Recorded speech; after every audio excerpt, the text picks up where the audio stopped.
Alright, candidate number 2, you have 45 seconds to answer. I will be reading the question twice before you start, and the timer will start once you utter your first word. So here is the final question. Considering the legacy of Daraga Magayon, how do you see yourself contributing to the well-being and aspirations of future generations in Albay, fostering a sense of continuity and pride? Again, considering the legacy of Daraga Magayon, how do you see yourself contributing to the well-being and aspirations of future generations in Albay, fostering a sense of continuity and pride?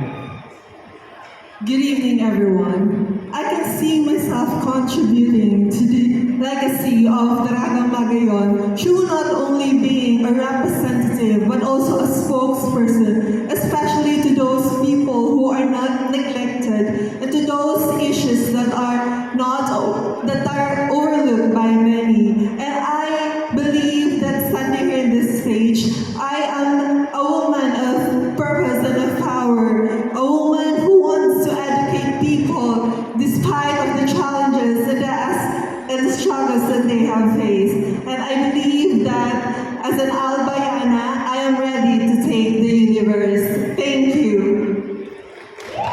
Thank you so much. Candidate number 2, Miss Daraga. Let us now find out our Miss Universe Philippines-Albay second runner-up. Our Miss Universe Philippines-Albay second runner-up will receive 30,000 pesos worth of dental services from LA Dental Clinic and a gift bag from Gamit, together with a sash, bouquet, and cash prize. Our Miss Universe Philippines-Albay 2024 second runner-up is candidate number...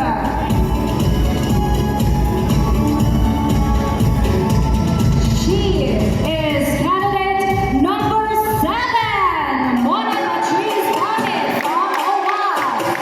Presenting your award to the first ever Miss Universe Philippines-Albay second runner-up, we have Miss G. Isabel Piasano and Mr. Charlton Nahara.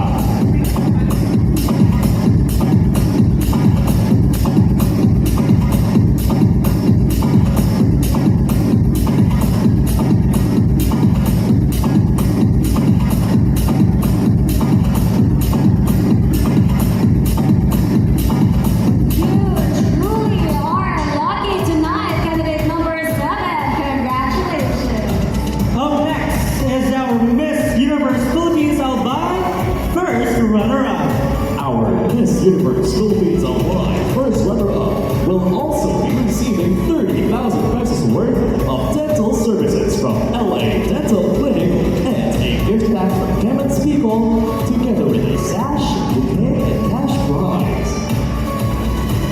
And our Miss Universe Philippines-Albay first runner-up is candidate number 9 from Tabaco City. Presenting the award for Miss Universe Philippines-Albay first runner-up, we have Dr. Arnold Isip and Mr. Arnold Mercado.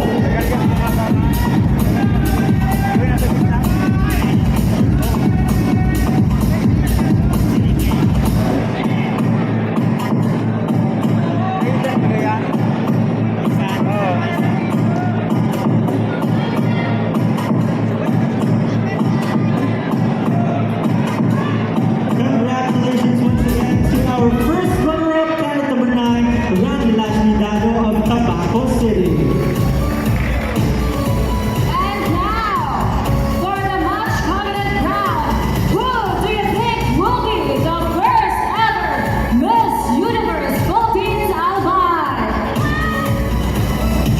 Our Miss Universe Philippines-Albay will be receiving 50,000 pesos worth of dental veneers from LA Dental Center, a 30,000 pesos worth of contract at PowerMax Gym and Fitness Center, a gift pack from Gamit, 300,000 pesos worth of services from iSlip Skin and Aesthetic Center, 100,000 pesos cash, a sash, bouquet, and the first ever Miss Universe Philippines-Albay crown, and most importantly, the opportunity to represent the province of Albay at the Miss Universe Philippines 2024 competition.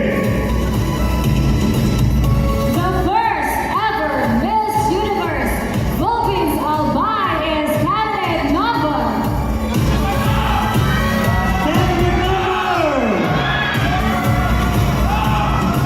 Candidate number 2! Bernales of Daraga.